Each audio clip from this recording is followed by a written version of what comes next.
مرة شيء يذكر رئيس جمهورية الصين الوطنية زار المملكة العربية السعودية، وكان يتكلم مع الملك خالد الله يرحمه، وزار بعد على وقت الملك فيصل. فبعد الحديث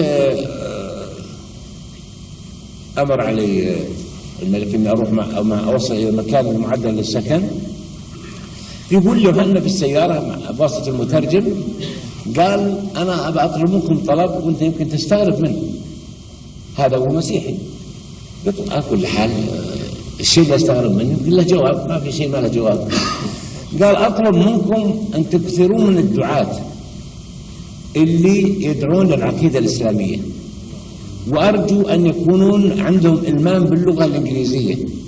نحن في حاجة إلى دعاة يدعون للعقيدة الإسلامية، نريد أن يكون للمسلمين دور.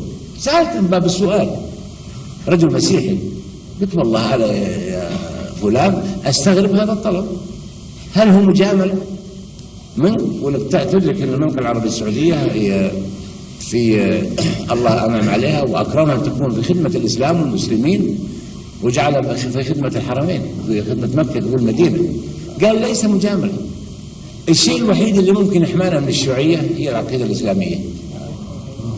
هذا قلت أنتم مسيحيين؟ قال نعم مسيحيين، لكن عندنا عدد كبير من الشيوعيين. ما في شيء الآن يسري بشكل قوي جدا مثل العقيدة الإسلامية. قلت ليه؟ قال أنا طلعت وقرأت يعني بقدر ما حصلت عليه، ما في فضائل مثل ما موجود في العقيدة الإسلامية. هذا رئيس جمهورية الصين الوطنية.